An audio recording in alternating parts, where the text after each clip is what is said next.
It's 2024. None of that bullshit.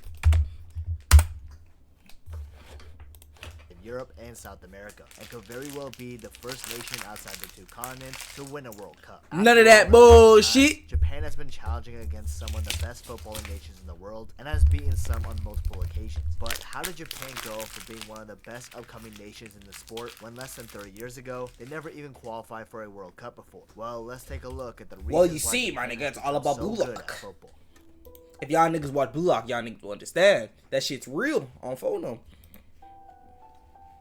One of the main reasons why Japan is becoming a football powerhouse is thanks to the J-League. You see, before the creation of Japan's own football league, the country lacked the consistency and infrastructure to compete at the highest level in the sport. Before the J-League was created in the early 90s, Japan had an amateur league called the JSL, or also known as the Japan Soccer League, which consisted of clubs that represented Japanese corporations like Mazda, Toyota, Mitsubishi Motors, Nissan, that had infrastructure to compete at the highest level in the sport. Before the J-League was created in the early 90s, Japan had an amateur league called the JSL, or also known as the Japan Soccer League, which consisted of clubs that represented Japanese corporations like Mazda, Toyota, Mitsubishi Motors. That's low-key tough Nissan, though, I ain't gonna lie. Etc. And they were acting as separate clubs within the league. Not only that, the footballers who represented their companies on the pitch weren't paid for playing. Bro, I could play on the play in this league right now. Bro, I can. They were just your day-to-day employees. Initially, though, the JSL was helping Japan somewhat on the international level, like when Japan beat Argentina 3-2 in the 1964 Olympics, and even ended up winning the bronze Olympic medal at the 1968 Olympics after beating the likes of France and Mexico on the way. But a decade later, in the 1980s, the Japan Soccer League was slowly fading away into irrelevancy, with Japanese fans slowly starting to not attend the games and also being mixed in with a poor product on the pitch. The JSL started to become no more, and a change was necessary. The Japan Football Association, more commonly known as the JFA, saw this and realized that in order to raise the level of play domestically, to attempt to gain more football fans and strengthen the national team, the football infrastructure within the country needed a massive change. After Japanese football investors traveled to Europe to find the best possible model for football, in which they found the Germans Bundesliga as the best one, which kind of makes sense considering that Germany is the home of many Japanese footballers nowadays. But anyways, with that, the JFA formed the J-League in 1992, with the first official season happening in 1993. It's no secret that after the J-League was officially announced, Japan won their first Asian Cup.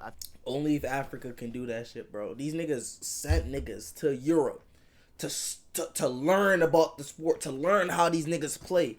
Came back to their own country and implemented it to their people. If only African countries could do that.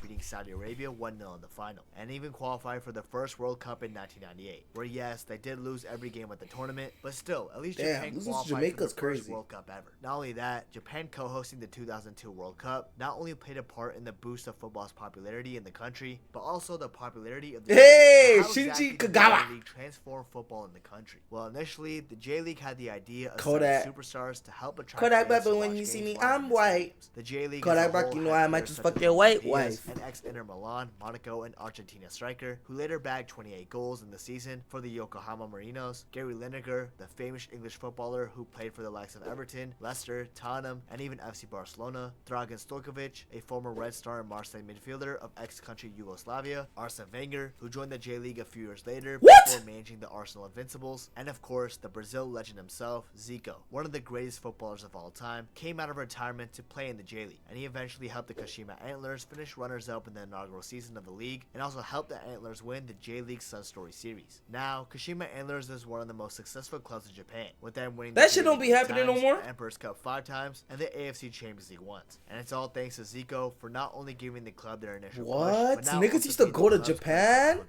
Anyways, probably for the bread. It has to be for the bread. J-League, Japan's first professional league, was seeing a ton of success. But a few years down the line, the league attendance had declined rapidly, with a huge reason being the economic slump of Japan, which affected a ton of clubs and pockets of the fans, with attendance slicing by half. Throughout the economic crisis that Japan was facing, the J-League had to let go of some of the superstars they had, and the Japan Football Association realized that they had to stop relying on big names to help grow the league, and instead focus on trying to develop talented Japanese players on the league. Then in 1999, the J-League announced their 100-year vision, in which they aimed to win a World Cup by 2092 and make 100.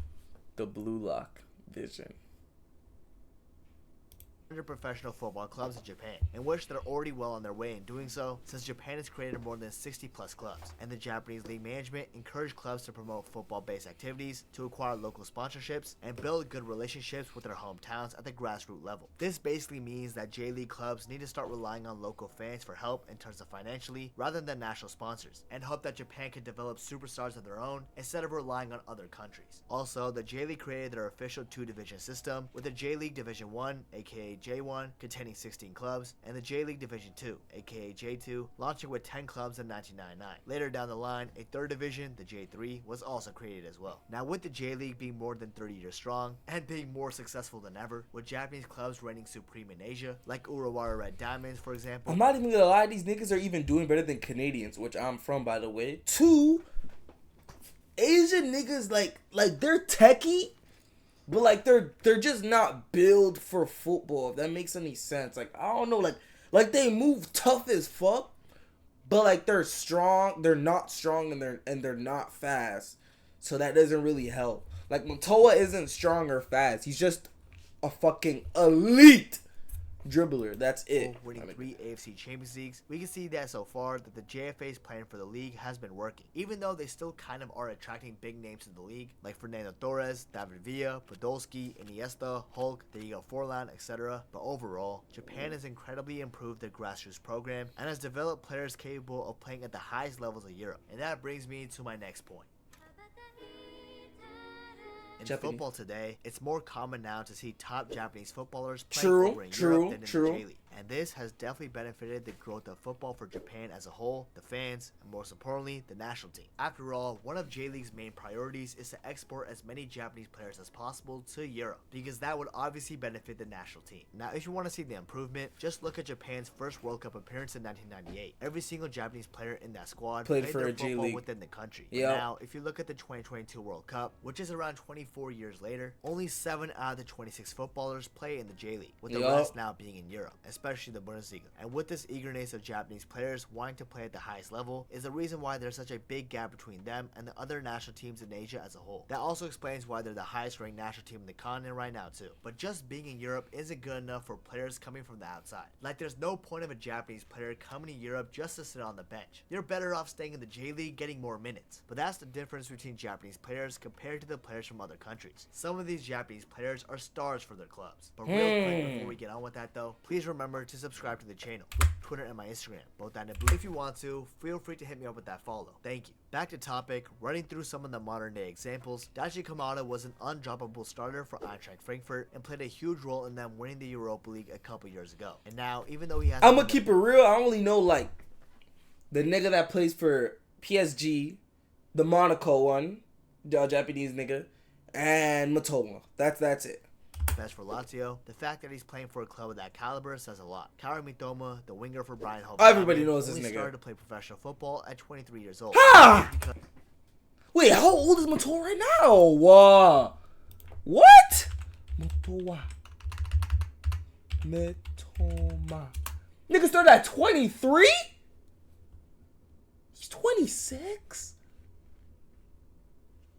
What? Because he was studying at university, which is where he wrote that paper on the art of dribbling. However, after signing for Brighton for only around £3 million from Kawasaki Frontale, Mitoma is proving to be a steal for the English club, and now has definitely named himself as one of the sauciest wingers in the Premier League. Sticking to the Prem, nah, he tough. He definitely undroppable midfielder for Liverpool, who have been battling relentlessly for the Premier League title in Jurgen Klopp's last season. Endo has been their rock and has shown that Japanese players can play a pivotal role in some of Europe's best sides. Takumi Minamino was an absolute superstar for RB Salzburg, playing over 200 games for the club, and this eventually earned him a move to Liverpool, where he scored a good amount of goals and earned important achievements. But now with Monaco, he has become an essential piece for the French side. Taki Fusakubo, who is Japan's best upcoming player, was developed a little bit with the famous La Masia. Yeah, I remember this nigga. Everybody knows this nigga. For Real Madrid, Kubo is one of Sociedad's best players currently. Not only that, I haven't even mentioned some of other Japan's good players, like Tomiyasu, who plays for Arsenal, Takuma Asano, who plays for Bochum, Tanaka, who plays for damn, son.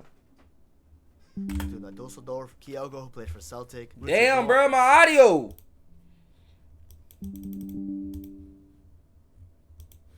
One who plays for Freiburg.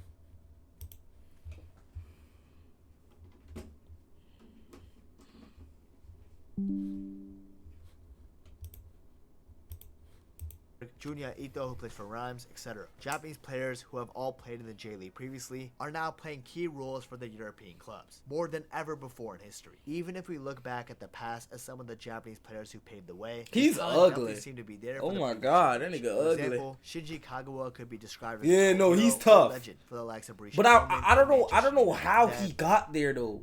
Like, he got there randomly. I remember this nigga too. Is one of Japan's Honda? most famous players ever, with him being a dead ball specialist. Yeah. Also playing for the likes of CSK Moscow. And he was tough. And even one of Japan's best players ever. Hidetoshi Nakata, a Ballon d'Or nominee and a two-time Asian Player of the Year award winner. Ballon d'Or nominee. For the likes of Roma, Parma, Fiorentina, Bolton Wanderers, and Japan at the World Cup 3 separate times. Played a huge role in Europe, and this benefited the national team of Japan when it came time to represent them. So throughout history and in modern day, with Japanese players' price tag being relatively cheaper and more trustworthy, it's only a matter of time before we see more Japanese players paving their own way in Europe, more than they are right now, especially considering the fact that the J-League swooped the academy director of West Ham, Terry Wesley, and appointed him as the league's technical director to help with the exporting of Japanese players to Europe. And also that in 2016, the J-League constructed the DNA plan, which stands for Developing Natural Abilities, and this plan is aimed to maximize the potential of Japanese players while also providing the best opportunities for them, and overall just nurturing the talent the country has right now. But since we spoke about Hidetoshi Nakata a little previously, let's move on to the next. What if I was black? Like, what if there was like a... Never mind. On why many Japanese athletes picked football as a sport that they decided to take up professionally. Never fucking mind. Anime. As strange as it sounds, one of the biggest reasons why football started booming in Japan and why a majority of their footballers got into because of anime, nigga? Anime and manga. Specifically because of a manga created by Yoichi Takahashi in 1981, Captain Tsubasa. You see, Captain Tsubasa is an anime/manga that follows the story of Tsubasa Uzora, a Japanese student who is deeply in love with football and dreams of one day winning the World Cup for Japan. The story's premise is simple, but this sort of story helped encapsulate millions of Japanese people into the sport, boosting its popularity.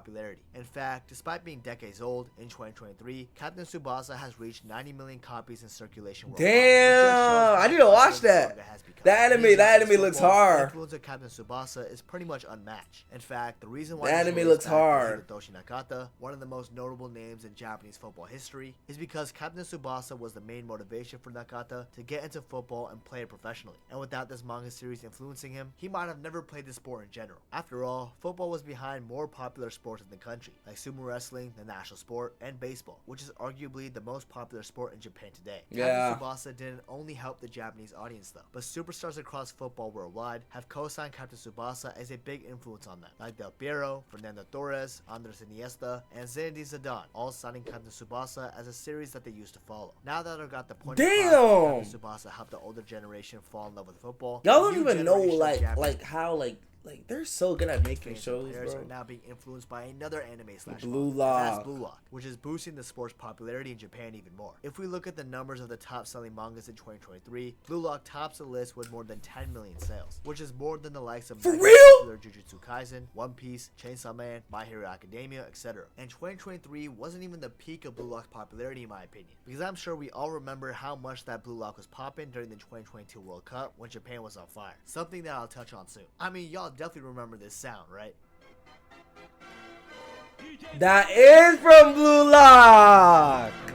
Hold on, he's up to something. He's right. Japan's national team even collaborated with Blue Lock, capitalizing on its popularity. So as you can see, with Captain Tsubasa inspiring the older generation primarily, and Blue Lock influencing the newer Japanese generation into football, Japan's rise in the sport will only continue to blossom. And a huge reason for that is thanks to anime and manga. But now, let's talk about another main reason why Japan's football popularity has been skyrocketing: the World Cup.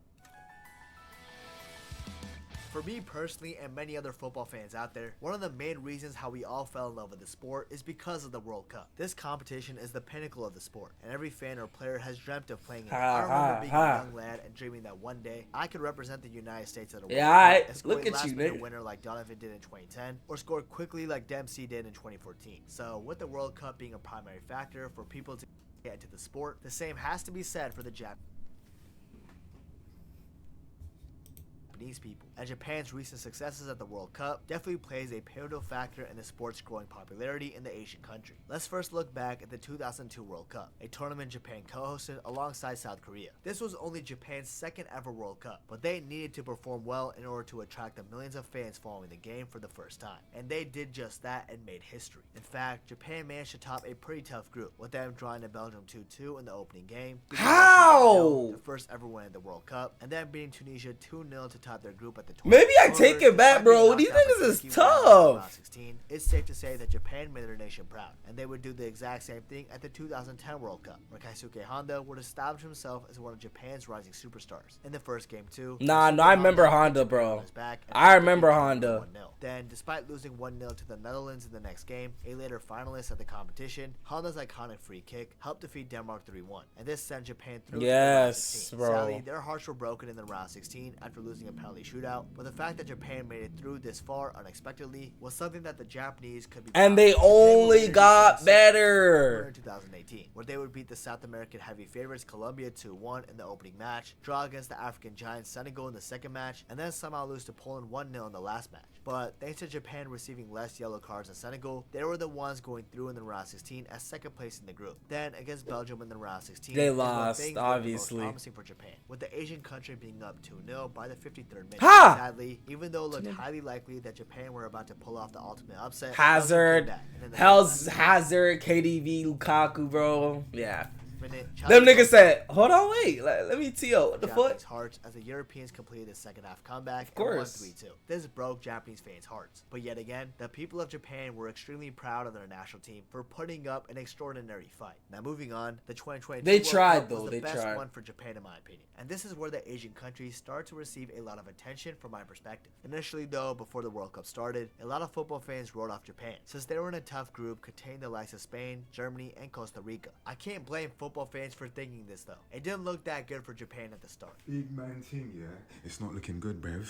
Especially since they had to play Germany and bro. Japan even went down 1-0 in the 33rd minute thanks to a Gundogan penalty. And from here on, it seemed like the game was done and dusted. I mean, come on, look at how Rudiger takes the piss here. You wouldn't do that unless you were confident that your country was gonna win. But karma caught up to Rudiger and the German national team, because just like the protagonist in anime, Japan never gave up. Hajime Moriyasu, the Japan manager, must have given an Erwin-style halftime talk in that game.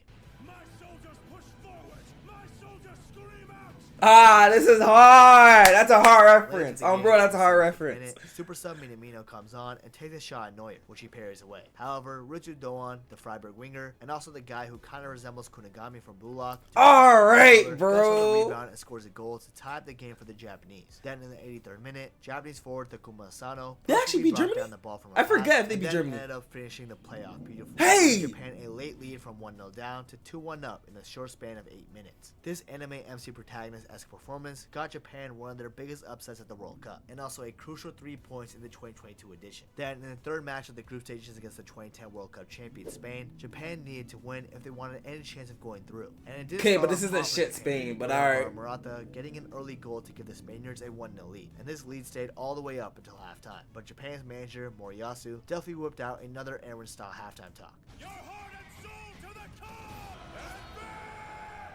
And in the 48th minute, Rutsu Doan again scores a banger from outside the box to equalize the game for Japan. But a draw. Nah, now I want to play footy, bro. What the fuck? The it's 5 o'clock and it's hot outside. What am I doing inside right now? Real talk. With Ao Tanaka hitting it in to give Japan a 2-1 lead, and eventually all 3 points against Spain. And this helped Japan top a very difficult group containing the likes of Germany and Spain, of course. Sadly though, Japan's run ended in the round 16 once again, with them losing a precious 1-0 lead against Croatia, and eventually losing on penalties once again to knock themselves out. But Japanese fans and football fans in general, to be honest, saw the effort and improvement from Japan's national team. And now a lot of us believe that Japan had the capability of pulling something special off in a future World Cup, especially because there had to be so many Japanese people watching the World Cup for the first time. And after seeing the upsets that Japan caused at the tournament, they're now definitely in love with football and now are a part in Japan's new football culture. But what do I think is preventing Japan from making that next step and truly establishing themselves? I want to hear what he says about this. Well, here's why. What? Now, it's no secret that Japan have made tremendous steps forward regarding their football league and national I feel like he's going to talk about their height, bro. I have a feeling.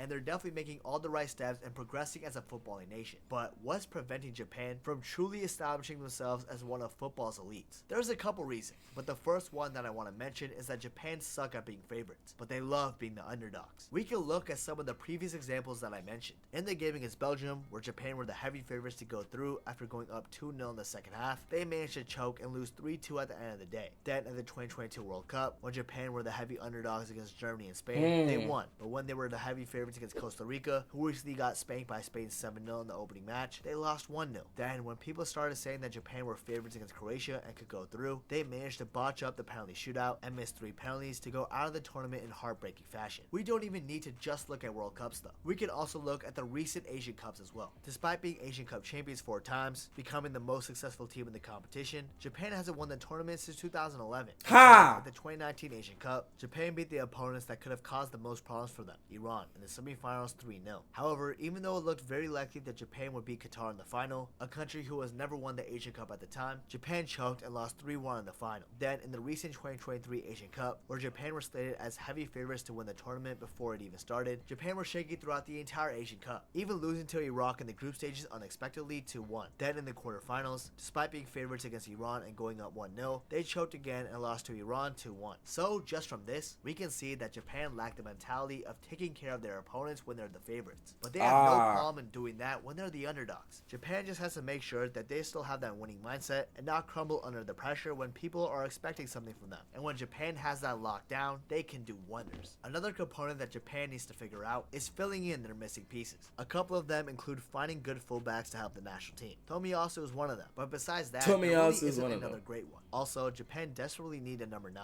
someone who's a killer in front of goal. The fact that Japan has always kind of had a gaping hole at the 9 is why the anime and manga Blue Lock was even created. So I'm not the only one who sees this as a problem. The manager is a pretty You're telling me these niggas really made a whole anime because they knew that they needed a striker?